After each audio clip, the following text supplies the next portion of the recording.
Alors aujourd'hui, on part sur une recette super simple que j'ai créée avec seulement 2 ingrédients. Tu vas adorer puisque ce sont des cookies sans cuisson. C'est simple, on commence par préparer le beurre d'amande fait maison. Tu peux aussi acheter du beurre d'amande tout prêt si tu le souhaites, mais je t'assure que c'est bien meilleur quand c'est fait maison. Si tu n'as jamais fait de beurre d'amande, pas de panique. Il te suffit de mixer les amandes entières jusqu'à obtenir une texture bien crémeuse, un peu comme de la pâte à tartiner, mais sans sucre et 100% naturel. Je te laisse évidemment le lien de ma recette du beurre d'amande fait maison en barre d'informations. Ensuite, on s'attaque aux amandes en poudre. Si tu as des amandes avec la peau, plonge-les simplement 10 minutes dans de l'eau bouillante pour en retirer cette peau ultra facilement, tout simplement en pinçant l'amande. Tu peux aussi acheter des amandes sans la peau si tu es pressé ou même des amandes en poudre. Comme ça, tu es tranquille. Alors moi, comme je pars avec seulement 2 ingrédients sur cette recette, j'utilise mes amandes entières comme même et seule base.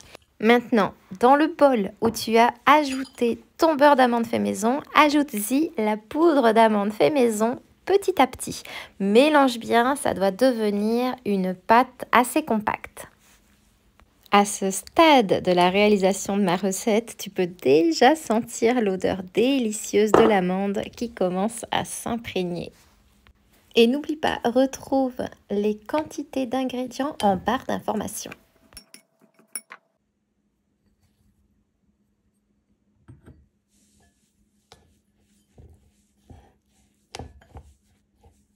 Et une fois que tu as ajouté toute ta poudre d'amande, eh bien termine par mélanger et compacter avec tes mains.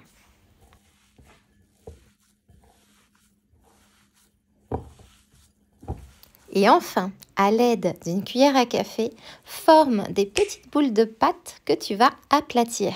Il n'y a pas besoin que ce soit parfait, l'idée ici c'est que ça ait l'air fait maison.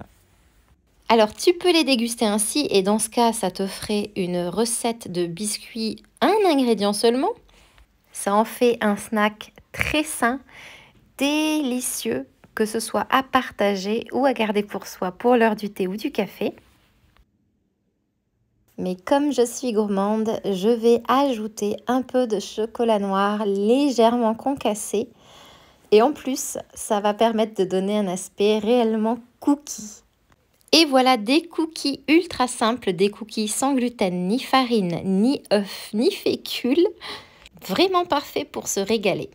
Et bien sûr, c'est une recette sans sucre. Moi, j'ai utilisé du chocolat noir non sucré, donc c'est vraiment tip top. J'adore ces biscuits, mais toi, dis-moi un peu, quel est ton biscuit préféré?